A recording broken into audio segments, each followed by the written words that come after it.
हमजा शहबाज भी ताहाल जो है वो पंजाब असम्बली में नहीं पहुंचे। वज़ीर आला खुद इस वक्त ऐवान में मौजूद नहीं है। मुतलकुल अनान होकर ये लोग हुकूमत को चला रहे हैं। अमली तौर पर सारे इंतजाम सिर्फ जो एक वजीर आला हैं बज़ाहिर उनके पास हैं और किसी के पास नहीं है। हुकूमत तो कैबिनेट से बनती है, ना काबीना है, ना वजीर खजाना है। तो ये बजट किस नाम का होगा? ये बजट कहाँ बनाया है? ये बजट किसके लिए है? इन पर केसेस है, वो अगर वजीर आजम बन जाए तो उनकी जमानतें भी हो जाती हैं नॉन अवेलेबल ऑफेंसेस के अंदर।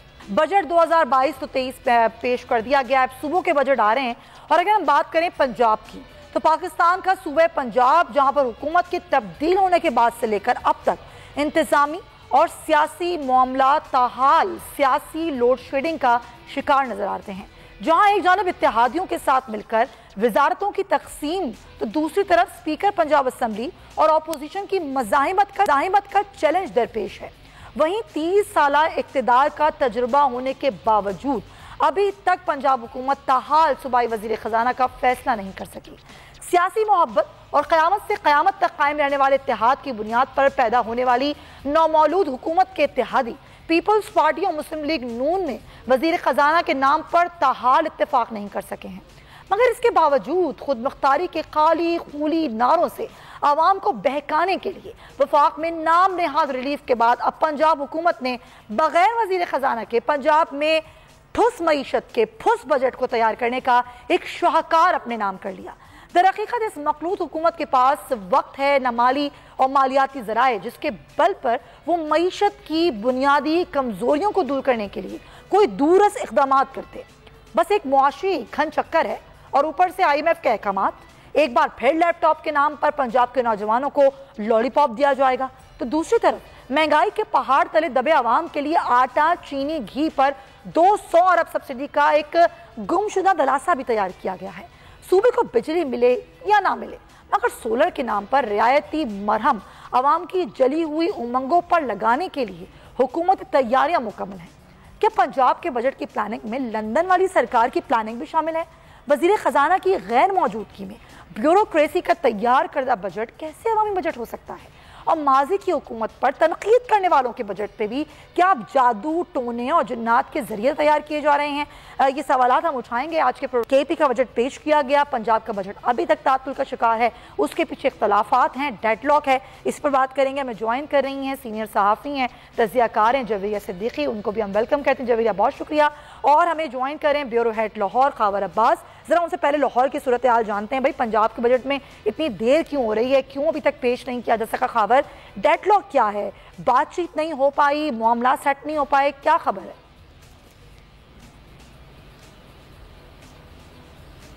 देखिए सुमैया, एक जानिब तो हुकूमत है जो इस वक्त मुतहदा हुकूमत है। पहले मुतहदा अपोजिशन सुना करते थे मगर इस वक्त जो मुतहदा हुकूमत है उनकी जानिब से आज इजलास बुलाया गया था काबीना का बजट के हवाले से, जिसमें मंजूरी करने के बाद आज ये बजट तजावीज़ जो हैं वो पंजाब असम्बली के अंदर पेश करनी थी। और जबकि पंजाब असम्बली के अंदर स्पीकर जो है वो चौधरी परवेज़ अलाई हैं जो कि इस वक्त तहरीक इंसाफ के इंतखाबात के लिए साबिका वज़ीर आला के नामज़द उम्मीदवार थे।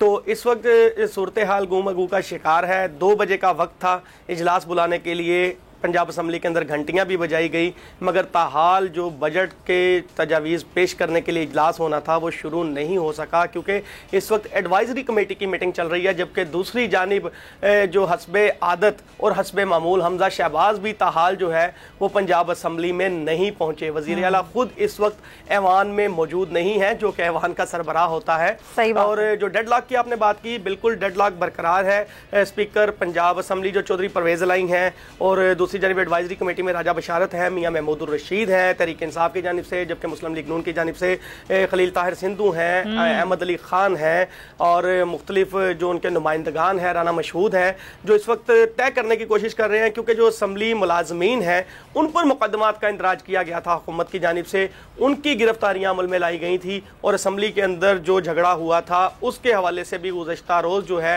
वो तहरीक इंसाफ के रहनुमाओं के वारंट गिरफ्तारी जारी हो गए थे जुडिशल मजिस्ट्रेट की जानिब से। और आज जो है वो तहरीक इंसाफ के मेंबरान असम्बली इजलास में आने से पहले अपनी जमानतें करवाते रहे हैं, कल भी करवाते रहे हैं और उनका मुतालिबा मुतालबा सुमैया उनका यही है कि जो मुकदमात दर्ज करवाए गए थे, जो सेक्रेटरी पंजाब असम्बली हैं मोहम्मद खान भट्टी 22वें ग्रेड के ऑफिसर हैं, इसके अलावा अनायत लक हैं, वो जो है वो असम्बली के मामलात को अमूर को देखते हैं, जो तमाम मामलात को चलाते हैं। तो उनका कहना था कि जब इन पे मुकदमात दर्ज हैं तो असम्बली इजलास कैसे बुलाए जाएंगे, असम्बली की प्रोसीडिंग कैसे की जाएगी। और इस पर एक इस मामले पे आया वो बिल्कुल फयाज चौहान ने भी कहा कि इसलिए किया जा रहा है अरकान है ताकि बजट आराम से पेश कर सकें, ये अपनी मर्जी चला सकें, इसलिए चाहते हैं कि हम सब गिरफ्तार हो जाएं।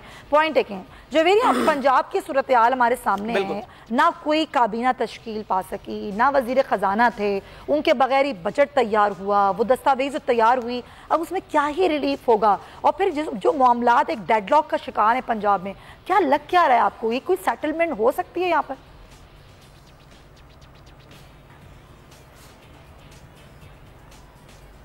जवेरिया अपना माइक अनम्यूट कीजिएगा प्लीज।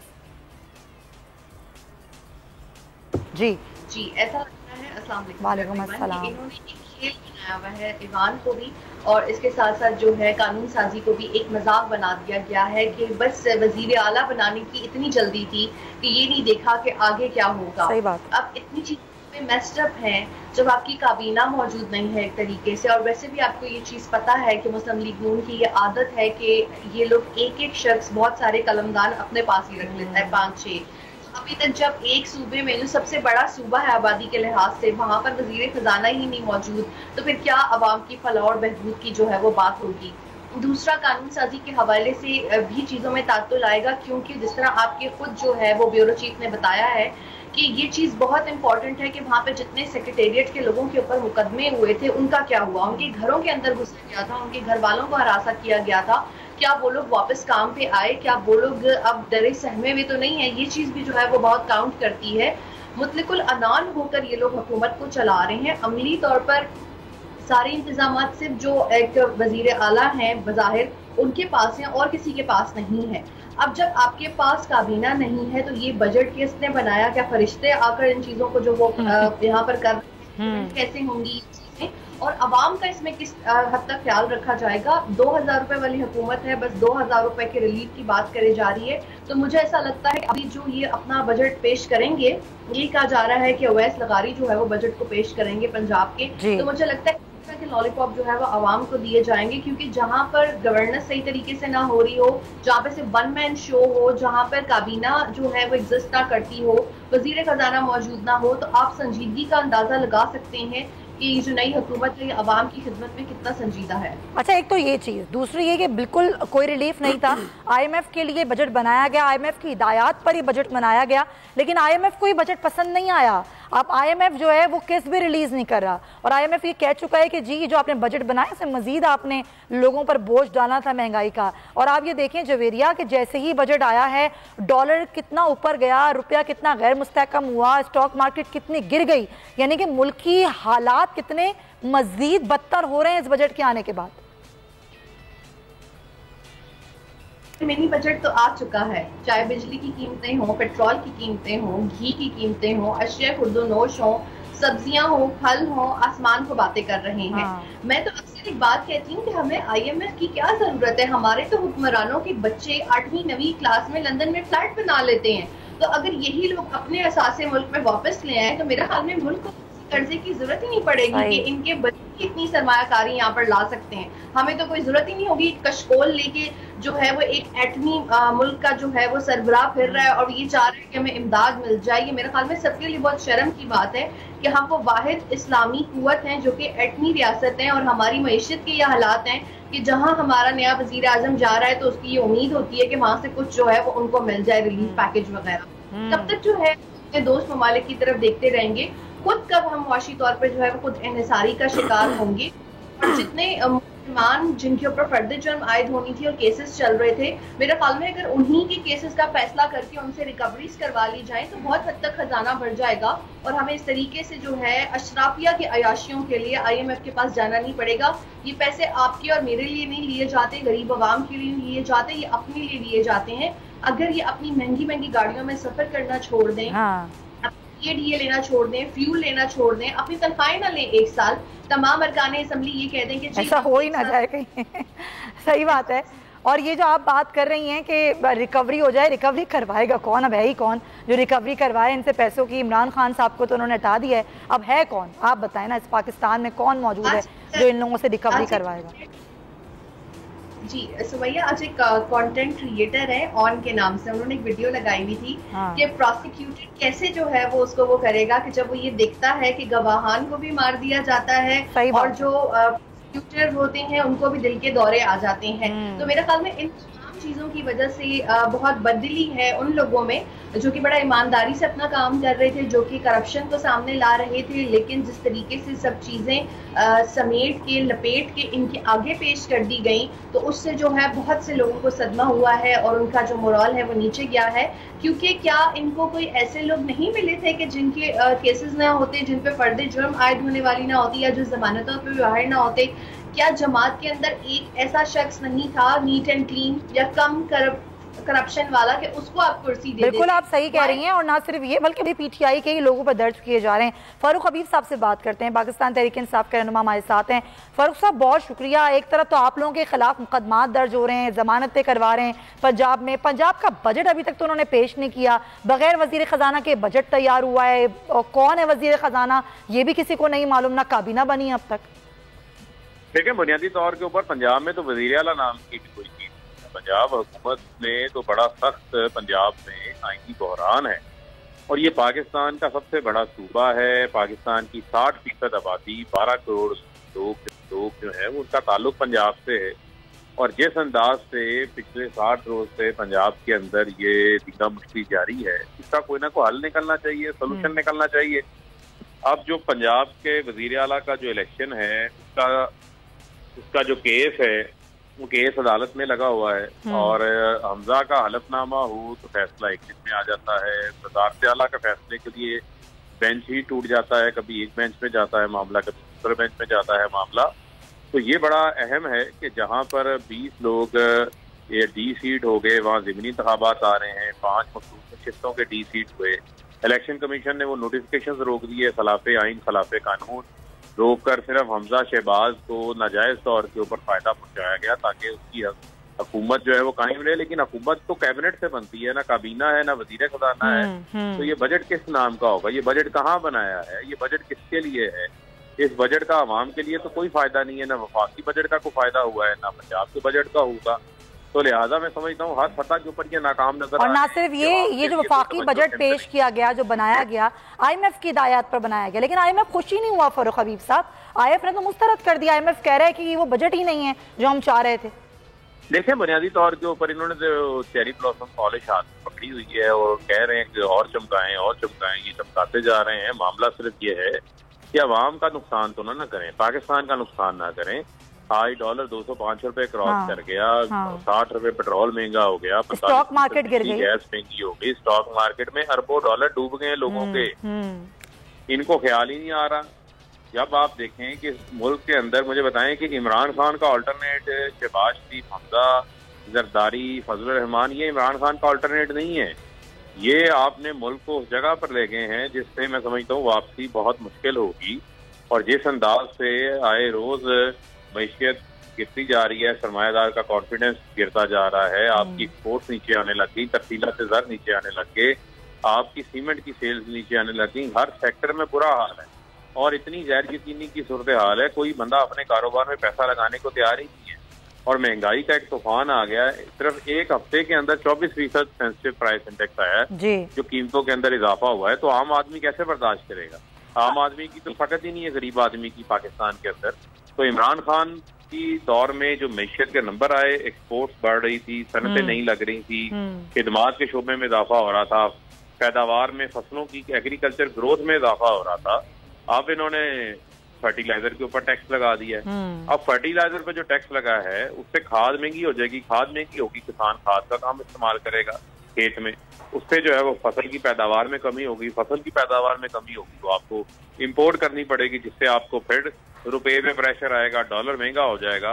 तो इसके बहुत ज्यादा नुकसान हैं। फारूक साहब जरा ये खबर तो बताएं ना, आवाम पूछ रही है सोलर पे जो उन्होंने टैक्स फ्री कर दिया है ये किसको नवाजने के लिए किया गया है, ये तो जरा बताएं। वो भी नजर आ रहा है, उसमें भी ये बहुत सारी ऐसी इत्तलात आ रही है कि सलमान शहबाज का जो है मामला है वो शामिल है, तो उसकी भी मैं समझता हूँ चीजें सामने आ जाएंगी। सलमान शहबाज तो इश्तिहारी हैं, मुल्क से बाहर हैं, और वो तुर्की में जाके मुआहदे कर रहे हैं बैठकर। जी, तुर्की में जाके मुआहदे कर रहे हैं, पहुंच जाते हैं। यहाँ अदालत बुलाती है, वहाँ आते नहीं है।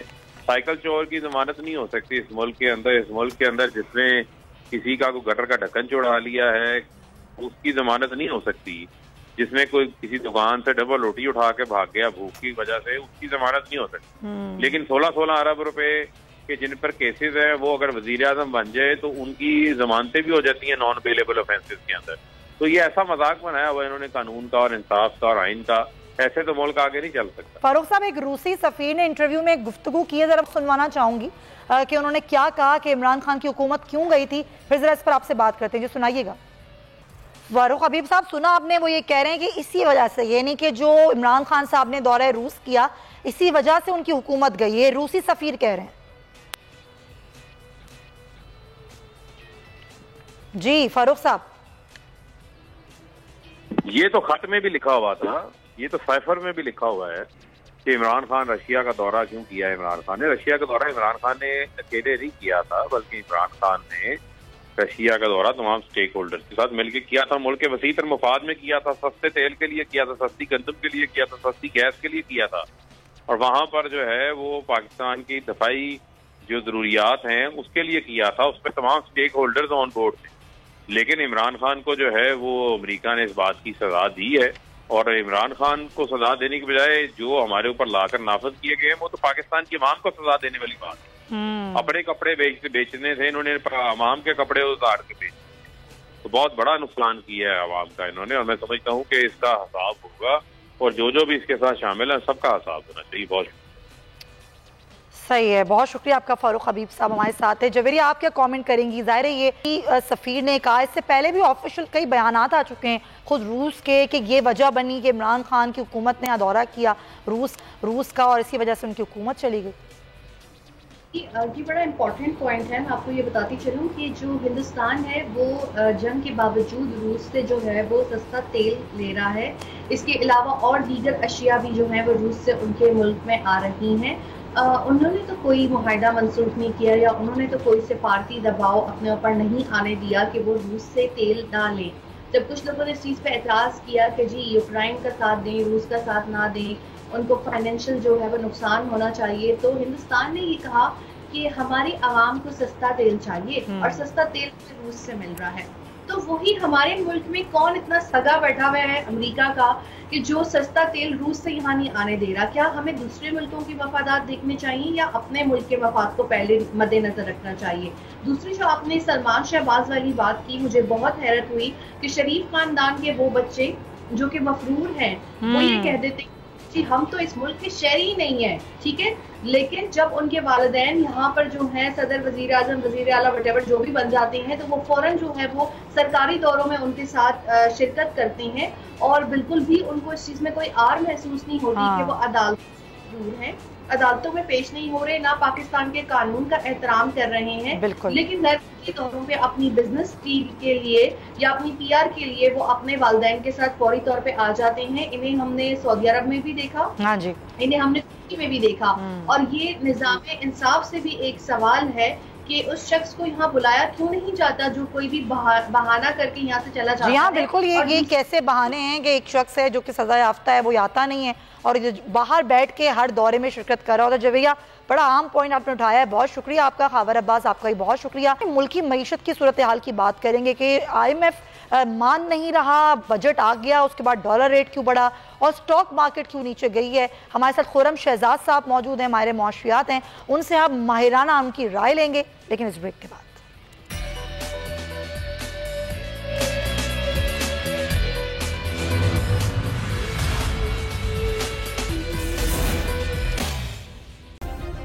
सब्सक्राइब करें और बेल दबाएं ताकि कोई खबर रह न जाए।